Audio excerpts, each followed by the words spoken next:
Welcome to Heaven's Kitchen. Hi, I'm Janelle, and I have the B-Cam crew right here in my home studio with a brand new member, Howie. I'm happy to have him. I'm going to do some really fun party stuff. You know me, I'm always telling you that I love to throw parties. And I love to really cook for my own parties. I mean, we can always do catering, we can always go to our favorite restaurants, but when you make it yourself, I just think it's more special. So we just had a giant celebration in my house. We're celebrating my son's engagement, my daughter's graduation, my niece's graduation, and my daughter's birthday and friend's birthday. So several of the things that I want to show you today are my party favorites. And what I like to do when I'm setting up something that I'm going to have people coming in and out all day, I want to make dishes that can sustain themselves and be put out quasi-room temp. This one I found to be spectacular. It's an oven omelet. It's almost like a quiche, but it's easier than a quiche in that I don't need to make a crust. I'm going to use my magical biscuit mix. You can use Bisquick, you can use whatever you have, and it makes a crust in the oven like magic. So the one great thing I want to share with you, I have a great friend, Marie. She is a bartender at the 99 in Rockland, where I go and have lunch and spend some time with my friends. And I wanted to make this as fresh as I possibly could. And lo and behold, she has chickens, and she raises chickens, and she gave me these gorgeous eggs.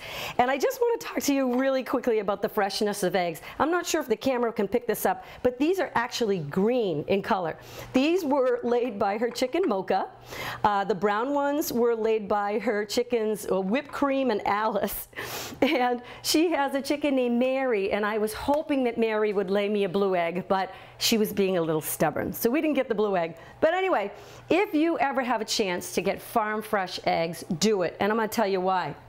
You may not know this, and I didn't know this until Marie explained it, but if you can see, you know, this is what I buy in the grocery store like everybody else. According to my Best Buy date, it's good until June 5th. Okay, that's terrific, I think. I bought them last week.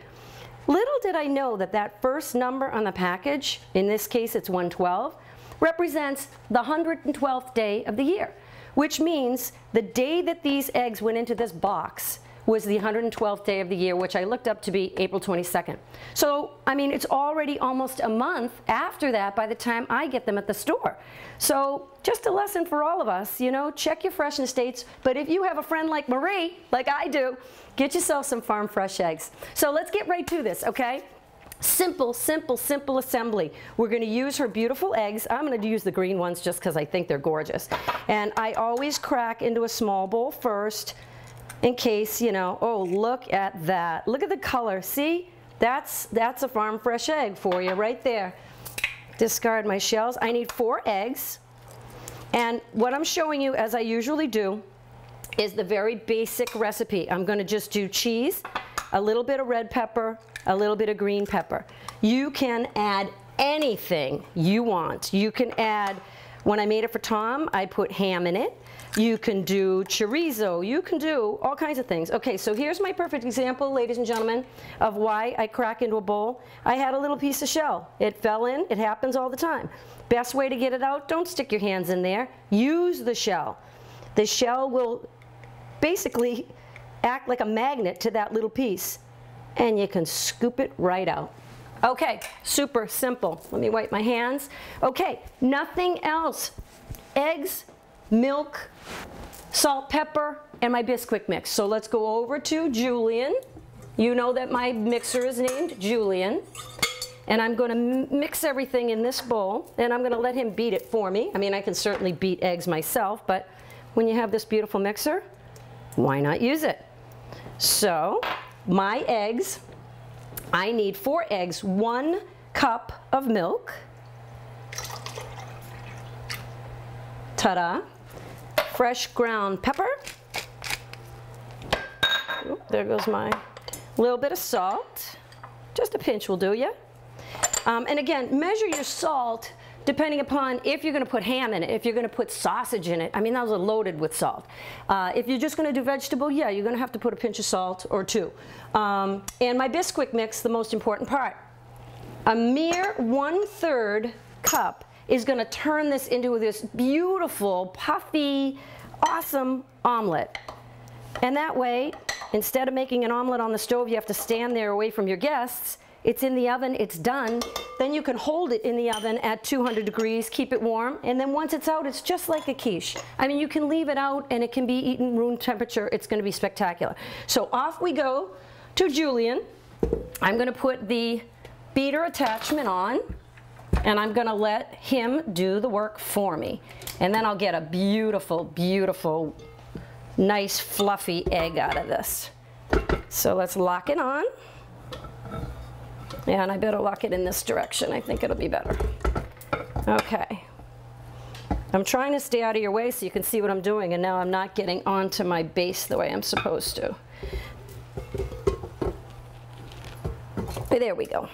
I've only done this 1,000 times, and it doesn't want to work when we're on TV. Okay, obviously you're going to start slow, because if you start fast and you don't plug it in, it doesn't work. You're going to splatter it everywhere. So start slow until your egg yolks start to break a little bit. And once they get, you know, broken up, you can go a little faster. We are trying to beat them, obviously. So on a stand mixer, we can go up to 6 or 8, as long as it doesn't splash. I'm happy with 6. I might try 8 and see. Oh yeah, that's what I want. I'm going to grab myself a spatula. We're going to let that go for 2 seconds.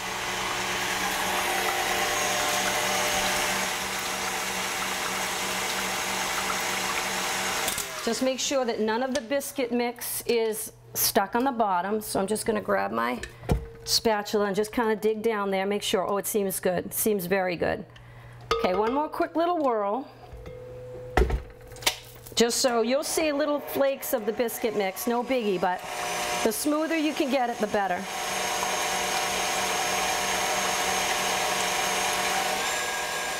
All right, I am happy with that.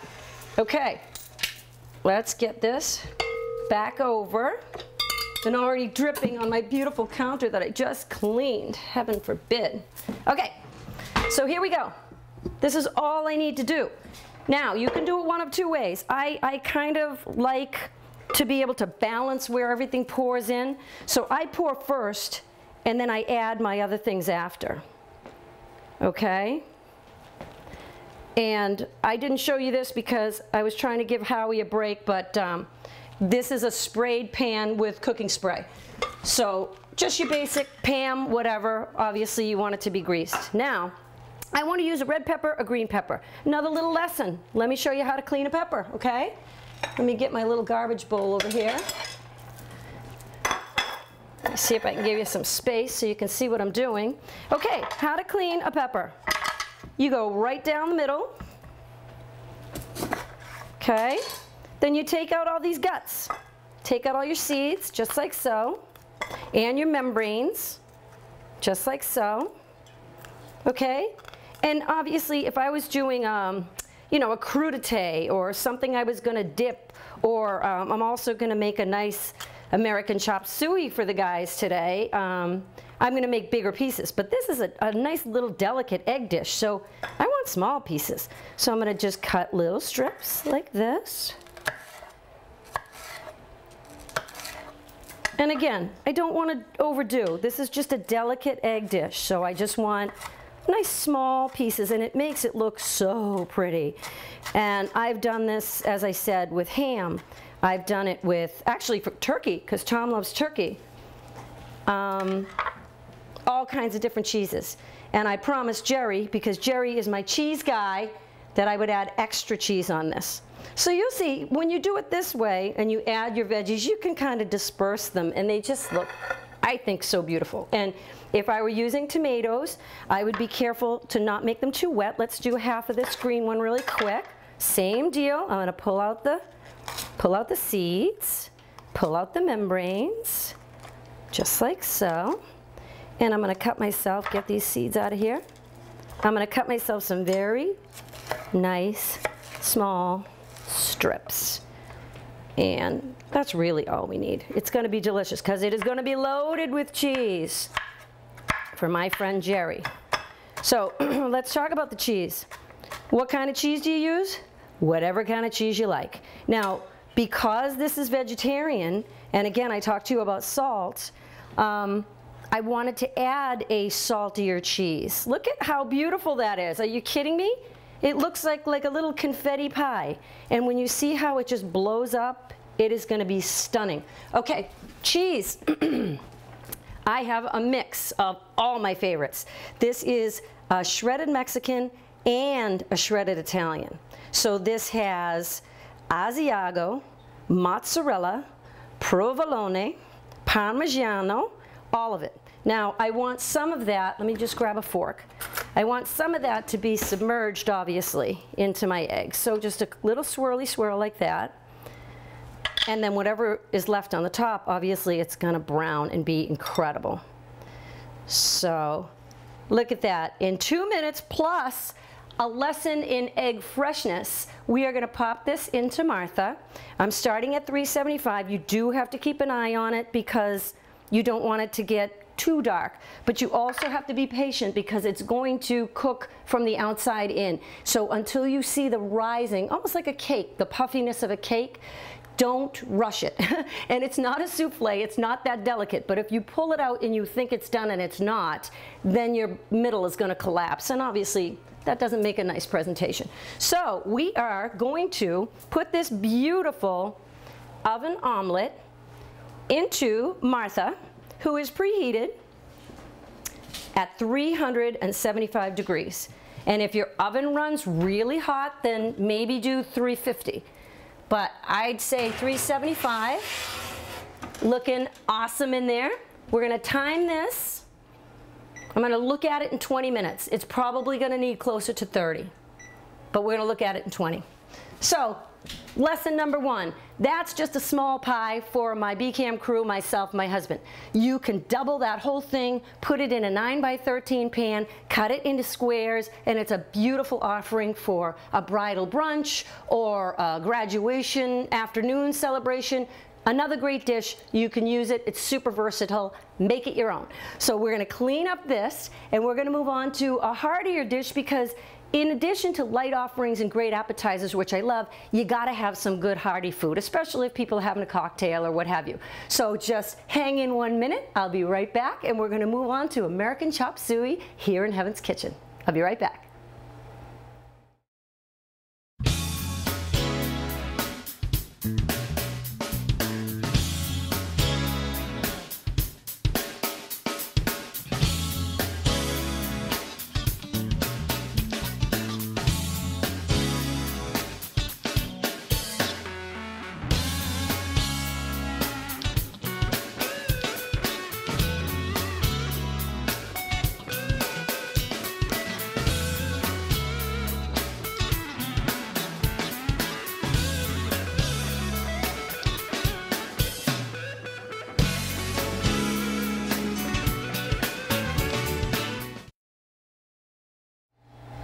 Welcome back. Our egg omelet is doing its thing in Martha. I am not going to peek at it. Again, it's not a souffle, it's not that gentle, but I don't want to change the temperature of that oven. I'm going to let it go.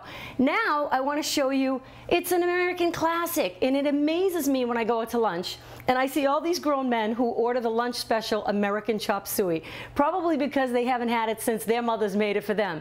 It's an easy, simple, awesome pasta dish that you can make a gigantic pan of, leave it on your crock pot all day if you want to. Great for a party. And once again, I think I've told you this story. My husband hates onions and peppers in tomatoes. It's just a thing. But my crew is here. I'm making it the way I want to make it. So I am going to put onion and pepper in my chop suey. So just real quick, I'm just going to finish up what we already started. But again, as I said, when I did a delicate egg dish, I did very delicate pieces. This is chop suey. It's not quite a cacciatore. I don't want gigantic pieces, but I want good bite-sized pieces. So that's going to be plenty for me because I don't want to upset Tom too much because he's going to want to pick them all out.